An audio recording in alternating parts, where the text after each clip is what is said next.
Reverend Hughes, you've been speaking about things like investing in stakeholders, and I know you spoke about that in your larger talk in terms of the people in the system who are your helpers, right, and your supporters. Can you speak to the role of parents or other adult volunteers in this work in general? And how do you inspire these folks when they feel weary and less than capable of giving what's needed? Yeah, this has been a hard season for all of us, full stop.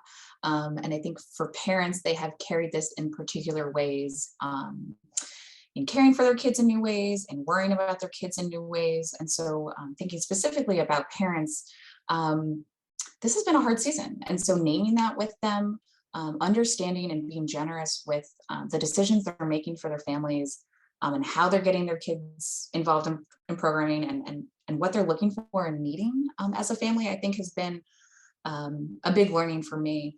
And so investing in them right now, I think you're right. I think that's a great word, is coming alongside them and partnering with them. I've been trying to be gentle to not dictate terms, right? Never wanted to do that, but also just saying, this is what's on offer. We would love to see you here.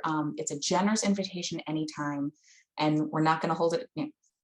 Usually we want to see your kid blank amount of times before we give them a Bible. We just held that loosely, right? Or maybe we usually want to see, this kind of engagement. We're pulling back a little bit. But in terms of getting them involved so that they can help you lift up this ministry, I think getting them excited.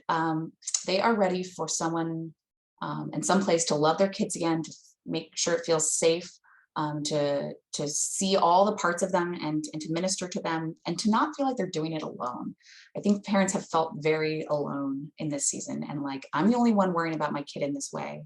And so to come alongside them and say, we see this and we're holding this with you, and we think this is actually a piece of the anecdote to what you're talking about, a piece of the puzzle that's going to help let your child flourish and thrive in ways that you know that they can, and maybe you've seen diminished in the past couple of years. We want to be a part of that. And could you do this? Could you come alongside us in terms of getting them there, or being a chaperone, or showing up with a snack, and asking with a light touch that there are ways for them to be involved, that don't mean they have to serve on a committee or come to every meeting or be at everything, but just come for this piece. We've kind of rejiggered how we are understanding our boards and committee system at our church right now. And I'm trying to think about creating ways for people to be involved in bursts and seasons and moments, right? Someone's going to be really excited about all church community bingo. That's their thing. They love it. They want all the generations together. They think the pizza night is so fun. That is their moment. But they're probably not as excited about Children's Sunday and the music piece, because that freaks them out. Music is not their gift. Well, let's let them off. They don't have to do everything. Get them excited about pizza bingo, and find other people for Children's Sunday and the music piece.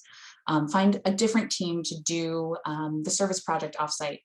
You're going to find that there's actually a richness in involving maybe more people or a different team at different seasons. Your young people will have more adults pouring into them and being present to them than maybe just the same thin band of kind of overextended and maybe burned out and fried typical volunteers. So there is some work involved in identifying, certainly, but when you get a larger group or a more variegated group, you're going to get more people pouring into your kids who can connect with a young person in a way that maybe you can't, or your go-to volunteer can't, because they've got different gifts and skills and personality.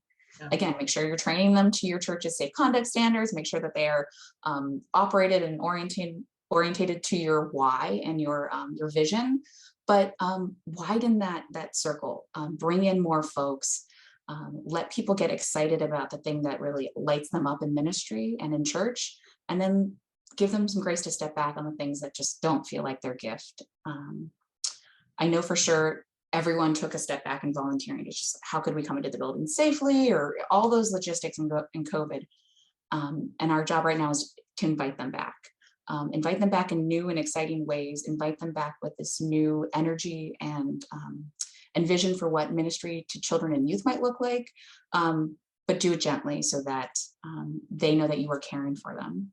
And then be curious. When you hear a no, say, can we get coffee? I want to know more about that. Or we're not doing this right now. We'll say, can I know more about that? I think when we get pushback, my initial inclination is to kind of seize up and let that person go. But my push is to just be curious about why people are engaging in new ways and how can we minister to them right where they are.